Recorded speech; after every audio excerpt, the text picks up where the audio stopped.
Okay, is that the thumbs up, Dan? Sounds like we're live and ready to go, Debbie. Good morning. Welcome back to Wings Over Water, our last day, Sunday. And we're excited to be here. And there's something about the last day that sort of lets you breathe a little bit. You've sort of gotten into this. We know we're going to survive it. And it has been so enjoyable. I have to say, for me, being so involved in the Live Festival throughout so many years, I haven't got to enjoy every little bit of it. And this year I have got to sit back and watch so many of these wonderful presentations. I am taking away so many wonderful things that I'm going to be implementing into my birding world and to my world. And I just want to welcome you. This is the second day of spring. We had a little bit of a conversation. Heidi, are you there now? I am here, Debbie. Okay. Good morning. So we thought it'd be kind of fun to talk a little bit with a little conversation going on. And Heidi is been working behind the scenes the entire time. You might have heard her voice when she's offering the questions to the presenters, but she has been nonstop this whole weekend, and we got one more day to go, plus all the work she's done up to this. She has been just amazing, and she has been the enthusiasm behind the whole idea of a virtual festival. So appreciate her. And what I love about it, we're all going to be friends afterwards. That's the good part.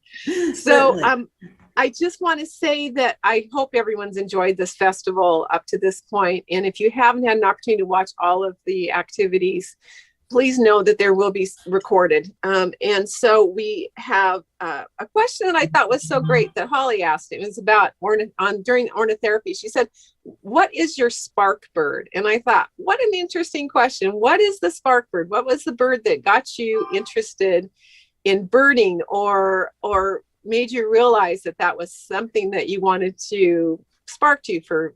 You know what a spark bird is. So Heidi, what was your spark bird?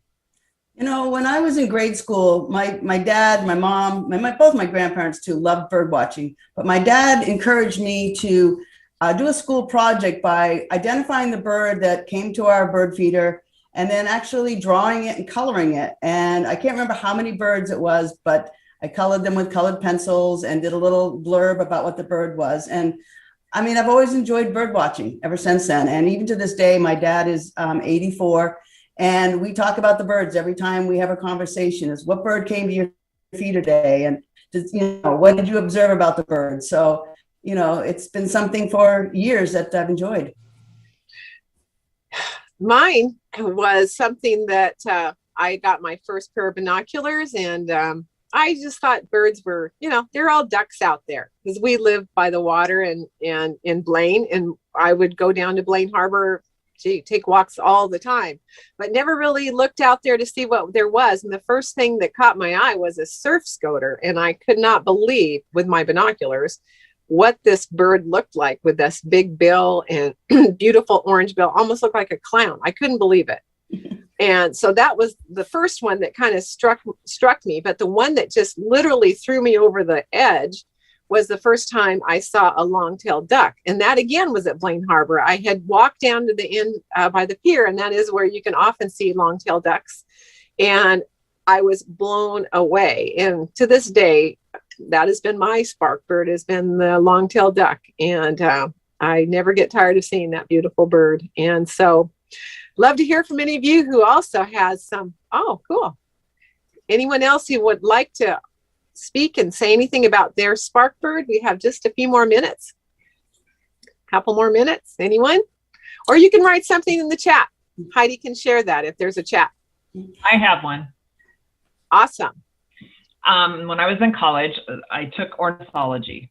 I mean, I'd been a rough bird watcher my whole, growing up and everything, but we had to pick a bird and then we had to study it and write a paper. It was spring quarter, and I chose the belted kingfisher. And I remember going out, I can't remember where exactly on the beach at Birch Bay, but I studied their nesting and I absolutely fell in love with them.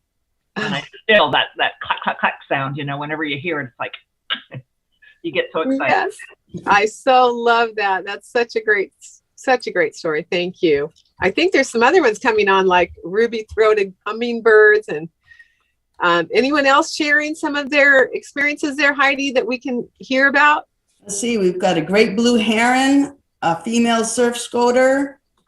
I've got someone asking about how they can purchase one of these awesome coffee mugs that we've ordered. Yes, we can make that happen. So I'm going to have them email. I'll put our email in the chat, and they can email us a name and contact information, and we'll see about getting back in touch with them on those.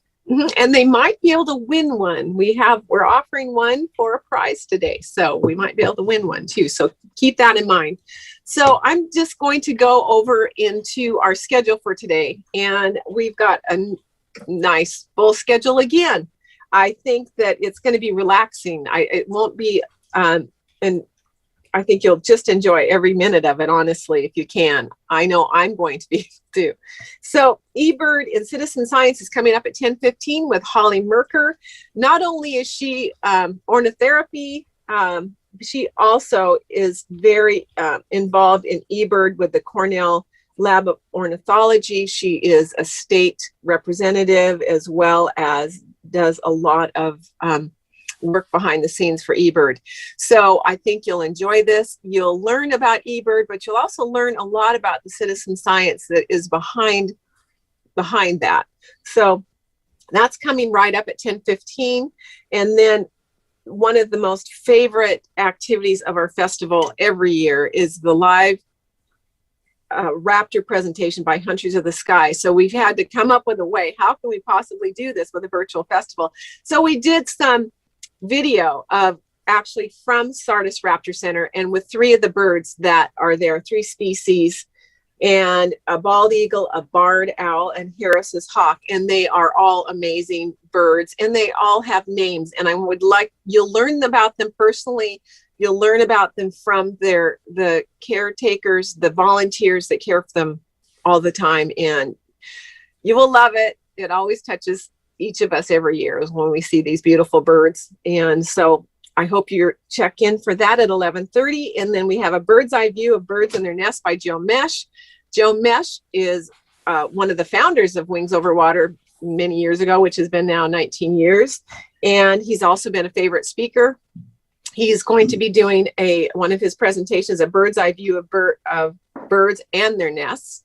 And then there's also going to be a virtual guided bird walk following that. So, and I think you'll enjoy it. There'll be some time for questions on both of those if you go in through the Zoom links.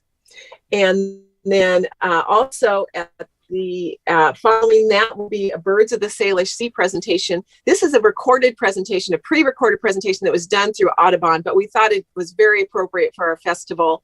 And it's with Tam Borso and Paul Woodcock. And this one is about birds of the Salish Sea. And we all thought that it was a really great way to learn more about what the birds are that are here and a little bit more about them. And again, I think you've seen Pam Borso and Paul Woodcock. They did a live class yesterday afternoon. So I hope you look forward to this, and we look forward to enjoying this day. And it's kind of rainy and cloudy here, so it's a good day for us to cozy up and watch this. I hope wherever you are that you can watch, or if it's so beautiful you just can't help yourself, go out and enjoy it and then come back and watch the recorded. But please join us at 4:45 for our follow-up. We will be having a wrap-up time just to kind of hear from each of you, get some comments from your time. We'd like to talk to, just a little bit about what's going to come up for next year. And then just hear from you, as well as we're going to give away a few more prizes. So we just want to know everyone had a good time, or, if you didn't, you can let us know that too, but we hope you did.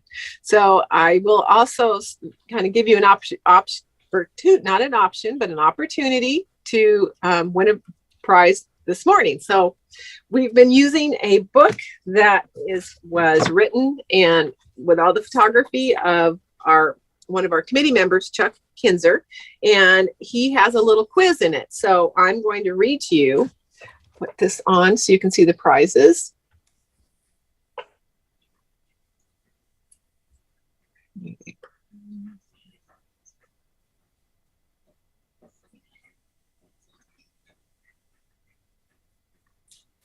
Okay, so anyone know what this bird is? I'm hoping you do at this point. Do you know how to say it? I keep having to relearn how to say it. Pileated woodpecker. Okay, pileated woodpecker. Very good. Thanks, Patricia.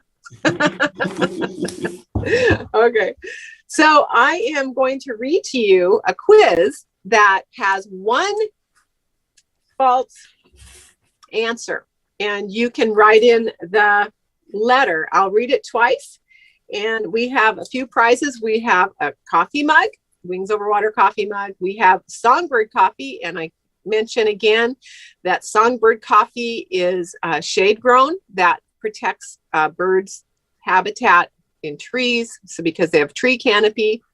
And so then we also have one of Chuck's beautiful books. So I will read to you these three. Pileated woodpecker quiz. Pileated wood A. Remember A. Pileated woodpecker nests are drilled into dead trees and are over 12 inches deep. That's A. B. Pileated woodpeckers reuse their nests every year. C. Pileated, am I saying it right? C. Pileated woodpeckers have barbs on their tongues to pull insects into their mouths. D. Woodpeckers have a third eyelid to help protect their eyes from debris while drilling into trees. So one of these is false. So if you can pick which one is false, A, B, C, or D, please go into chat and do it right away. So we won't be able to notify you right away about who are the winners, but we will let you notify you at least very soon, between early next week. So Heidi, anything else you want to add before we close out? No, just we're getting excited to go to eBird. So people get their links ready. As soon as we get that meeting going, we'll be letting you in. Great. So thank you guys for sharing this event with us. We are so thrilled to be at this place, to have 2 days behind us and 1 day to go. And I hope you all enjoy it. Thank you so much. Enjoy.